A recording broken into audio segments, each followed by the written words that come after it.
In 1965, a single guitar chord shattered the folk music world. Boos and screams filled the air as Bob Dylan, once hailed as the voice of a generation, seemingly betrayed everything he stood for. But what really happened that night at Newport? The truth behind Dylan's infamous electric performance would trigger a revolution that changed music forever: the harsh reality of Greenwich Village. Greenwich Village in the early 1960s was a far cry from the romanticized bohemian paradise many imagined. The streets were grimy, the apartments cramped and roach-infested. It was into this harsh reality that a young Bob Dylan stepped off a bus from Minnesota in January 1961, guitar case in hand and dreams of musical stardom in his head. The contrast between Dylan's expectations and the cutthroat nature of the village's folk scene hit him like a bucket of cold water. Coffee houses and clubs were packed with aspiring singers, all vying for a chance to perform.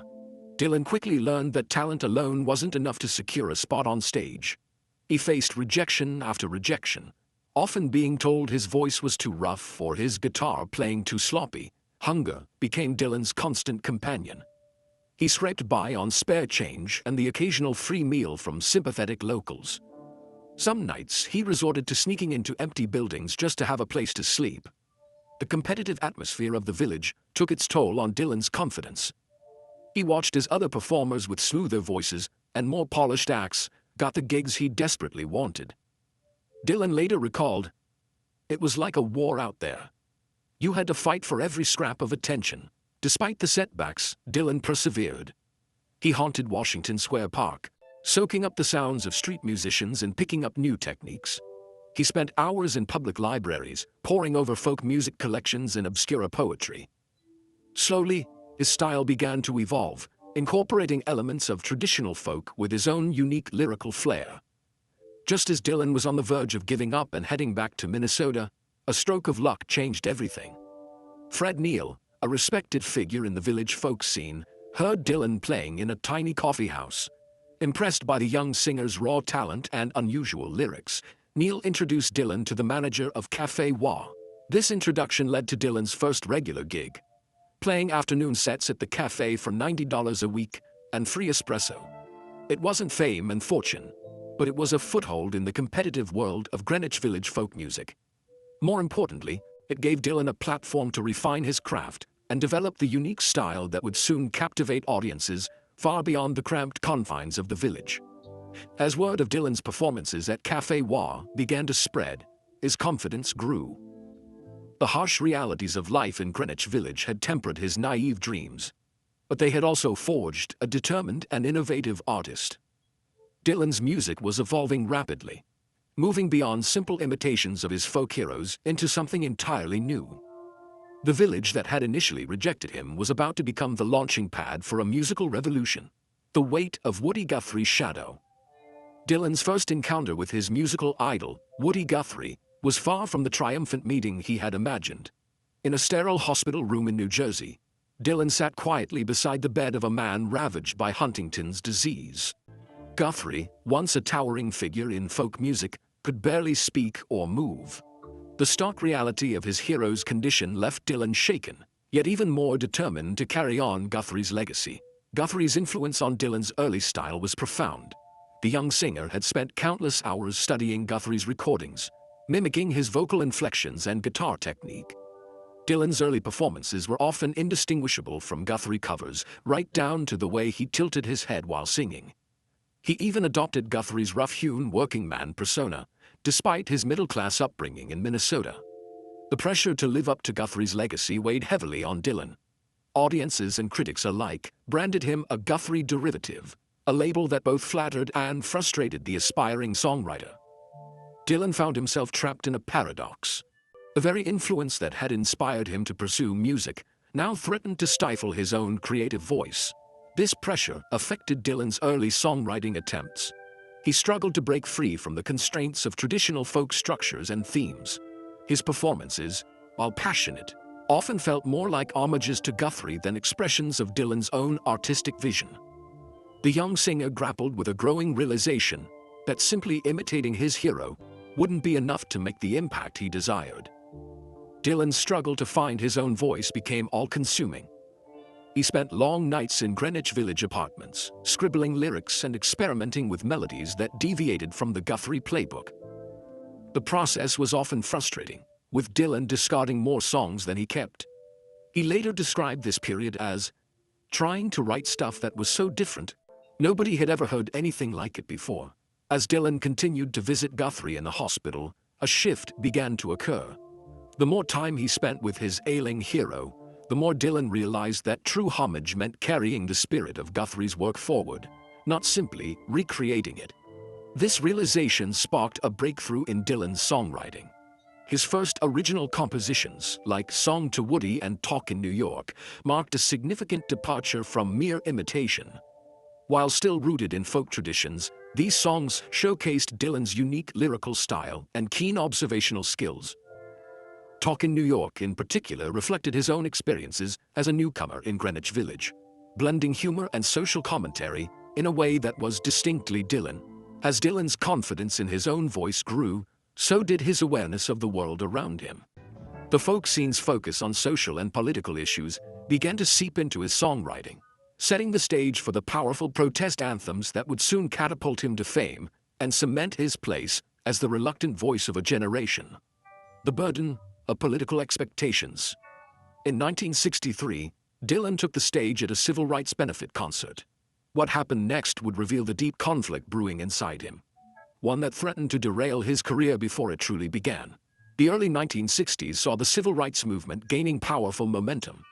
Freedom rides and the Birmingham campaign thrust racial inequality into the national spotlight. As tensions rose, folk music became a rallying cry for change. Suddenly, singers weren't just entertainers. They were expected to be the voice of a generation crying out for justice. Dylan found himself caught in the crossfire of these expectations. His appearance at the Core benefit wasn't born of passionate activism, but rather a reluctant sense of obligation. As he strummed his guitar that night, the weight of an entire movement seemed to rest on his shoulders. The pressure on Dylan to become a mouthpiece for social change was immense. Fans, fellow musicians, and civil rights leaders all looked to him to craft anthems that would inspire the masses. But Dylan wrestled with this role. He saw himself as an artist first, not a political figurehead. The thought of being boxed in by others' expectations filled him with dread. This internal struggle between artistic expression and political activism gnawed at Dylan. He'd write lyrics addressing injustice, only to second-guess whether he was saying enough or too much. The folk scene that had embraced him now felt like a cage, with everyone demanding he stick to a narrow definition of protest music. Dylan's early songwriting during this period reflected his inner turmoil. He experimented with more abstract poetic lyrics that defied easy categorization. Yet he couldn't entirely escape the pull of the movement around him. The result was a tension in his music, songs that hinted at deeper truths without becoming simplistic slogans. As the pressure mounted, Dylan searched for a way to respond that wouldn't compromise his artistic integrity. The answer came in the form of "Blowin' in the Wind." Instead of writing a specific protest anthem, Dylan crafted a series of universal questions. The song's power lay in its ability to speak to the human condition without being tied to any single cause. "Blowin' in the Wind" marked a turning point. It satisfied the hunger for socially conscious music while allowing Dylan to maintain his artistic freedom. The song's success was immediate and far-reaching. It became an anthem for the civil rights movement, covered by countless artists, and cementing Dylan's status as a songwriter of rare talent. But with this newfound fame came an even heavier burden. As "Blowin' in the Wind" echoed across the nation, Dylan found himself thrust into a spotlight he never truly wanted.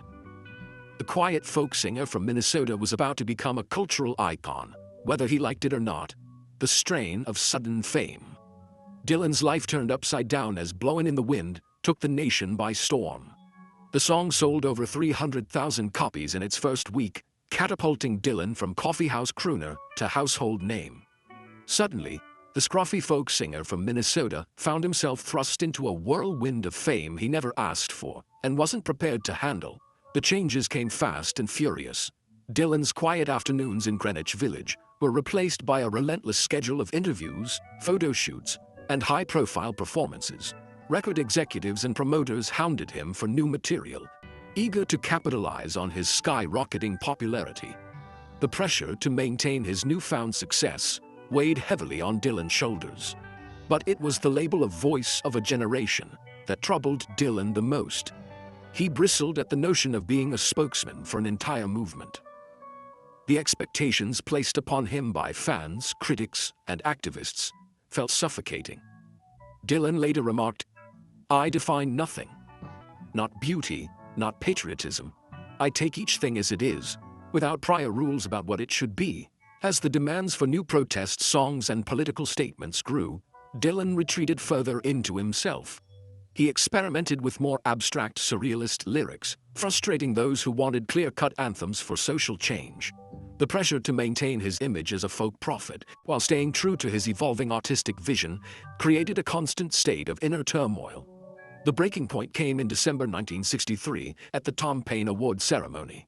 Visibly uncomfortable and possibly intoxicated, Dylan delivered a rambling, controversial speech that shocked the audience.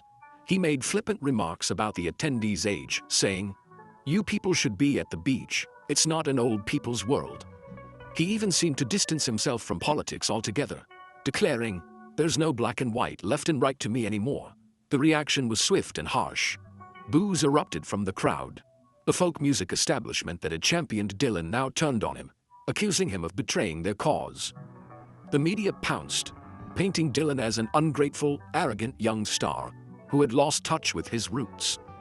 This growing disillusionment would soon lead Dylan down an even darker path as he turned to substances to cope with the mounting pressure. The struggle with substance abuse. As the studio door creaked open, a haggard Bob Dylan stumbled into the room. His eyes were sunken, his clothes disheveled, and his hands shook as he fumbled with his guitar case. The once vibrant folk icon now looked like a shell of his former self, worn down by the relentless demands of fame and his own destructive habits. Dylan's increasing reliance on drugs, particularly amphetamines, had become an open secret in the music world. What started as a way to cope with grueling tour schedules and creative pressures had spiraled into a full-blown addiction. His friend and collaborator Robbie Robertson later recalled how the band would often be too wired on amphetamines to remember them or write anything down while creating music together.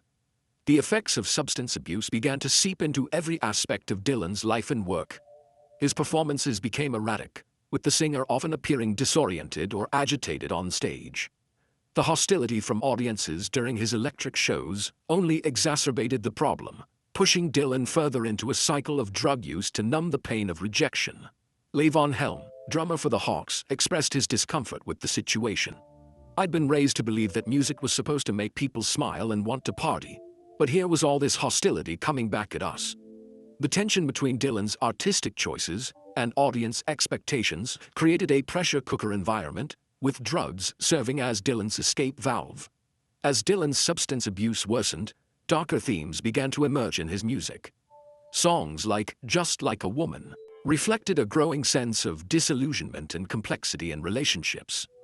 The lyrics painted a portrait of a man grappling with his own demons, unable to find solid ground in a world that seemed increasingly hostile and confusing. Fate intervened on July 29, 1966, when Dylan crashed his motorcycle near Woodstock, New York. The accident left him with cracked vertebrae in his neck and provided an unexpected opportunity for escape. Dylan later admitted in his autobiography, "I had been in a motorcycle accident and I'd been hurt, but I recovered. Truth was that I wanted to get out of the rat race." But before the motorcycle crash forced his retreat, Dylan had already set in motion a musical revolution that would change everything: the pain of artistic reinvention. A seismic shift had already rocked the folk music world. Months earlier, Dylan had committed an act so controversial, some called it musical treason. What could make devoted fans turn on their hero so viciously? The answer lay in Dylan's growing desire to break free from the confines of traditional folk music. He yearned to explore new sounds and push the boundaries of his songwriting. This urge led to a decision that would forever change the course of popular music. Dylan decided to go electric. On July 25, 1965, Dylan took the stage at the Newport Folk Festival with an electric guitar and a backing band. The moment he launched into Maggie's Farm, the audience was stunned. The aggressive sound of Mike Bloomfield's electric guitar hit them like a shockwave.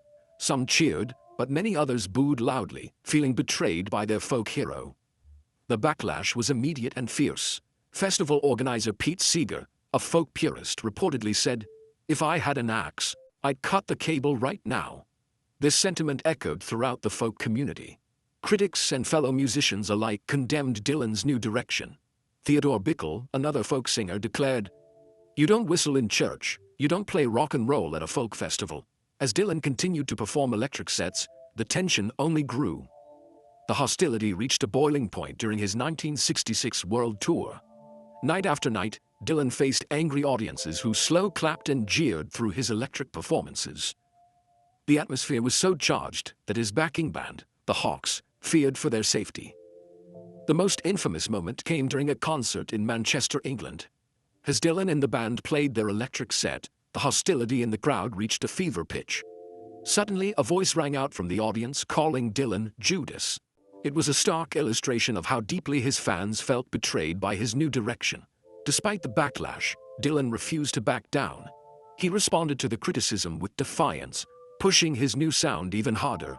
His electric albums like Bringing It All Back Home and Highway 61 Revisited initially received mixed reviews. But over time, they would be recognized as groundbreaking works that expanded the boundaries of rock music. The scars from this period would shape the rest of Dylan's career, leading to a lifetime of artistic restlessness. The toll of constant reinvention. While Dylan's electric revolution redefined music, it was just the beginning of his lifelong struggle with artistic identity. Picture an aging Dylan, hunched over his guitar during the never-ending tour. His face is weathered, his voice gravelly, but his eyes still burn with the same restless spirit that drove him to shake up the folk world decades ago. Throughout his career, Dylan has been a musical chameleon, constantly shifting styles and reinventing himself.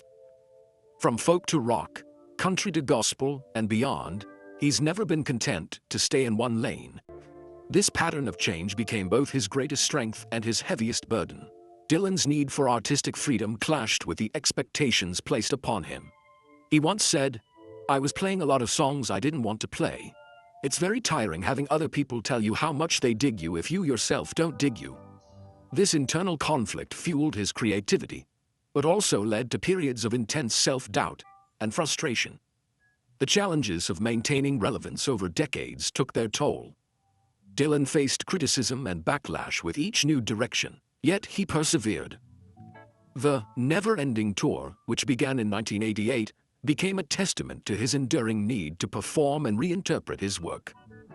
Night after night, year after year, Dylan took the stage, reworking his classic songs into new forms, sometimes barely recognizable to longtime fans. As Dylan entered his later years, he began to reflect on the price of his artistic choices. In a rare moment of vulnerability, he admitted, "I wanted to write songs unlike anything anybody had ever heard of." This drive for originality shaped his entire career, but also left him feeling like an outsider in the very industry he helped revolutionize. Despite the hardships, Dylan's legacy as a revolutionary artist is undeniable. His ability to blend various musical styles while maintaining profound lyrical depth has influenced countless musicians and reshaped popular music. Yet one can't help but wonder if the man behind the legend ever found true peace with his artistic identity. Bob Dylan's tumultuous journey through fame and artistic evolution left an indelible mark on both his music and the industry at large.